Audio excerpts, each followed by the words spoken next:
Imagine a warrior so formidable, so skilled, that he seemed almost invincible in battle. A guru whose mastery over weapons was unmatched. A force who could single-handedly turn the tide of the greatest war ever fought.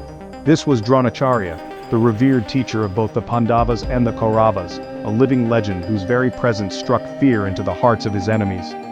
Dronacharya wasn't just a warrior, he was a martial guru, a mentor who shaped the destinies of princes. In fact, despite his deep affection for the Pandavas, especially Arjuna, his loyalty lay with Hastinapur, the kingdom that gave him shelter and respect. So when the Kurukshetra war began, Drona stood on the side of Duryodhana, even if it meant raising his weapons against his beloved students. On the battlefield, Drona was unstoppable. He tore through the Pandava ranks, his arrows raining down like a thunderstorm, cutting down enemies left and right. As long as he fought, he was a wall the Pandavas just couldn't break. With every passing day, Drona's dominance made victory seem impossible for the Pandavas. But the war began to test everyone's limits. In his fierce drive to win, Drona even set aside the rules of war, encouraging a brutal attack on Abhimanyu, Arjuna's own son. This moment, when Dharma was bent, pushed Krishna to see things clearly. He realized Dronacharya simply couldn't be defeated in a straight fight. Something had to change. Krishna, who knew the hearts of men better than anyone, saw Drona's one weakness, his unconditional love for his son, Ashwatthama. That was the chink in his armor. The plan? Not to defeat Drona's body, but to break his spirit. So Bhima, the mighty Pandava, found an elephant in the Kaurava camp, also named Ashwatthama, and killed it. With a booming voice, he shouted across the battlefield, "Ashwatthama is dead! Ashwatthama is dead!"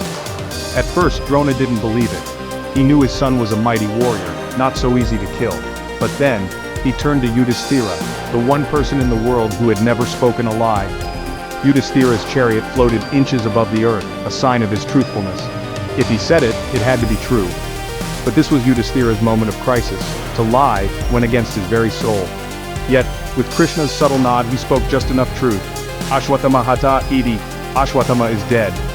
Before he could clarify, Narova Kunjarova, whether man or beast I cannot say, Krishna blew his mighty conch. The sound thundered through the air, drowning out Yudhishthira's words.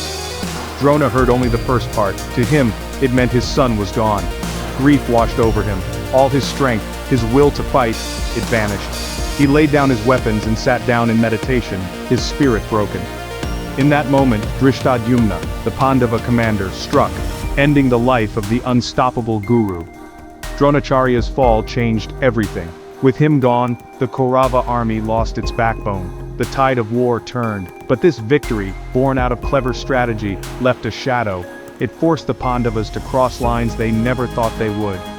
Dronacharya's story reminds me that even the mightiest can be brought down. Not by force, but by the weight of what they love most.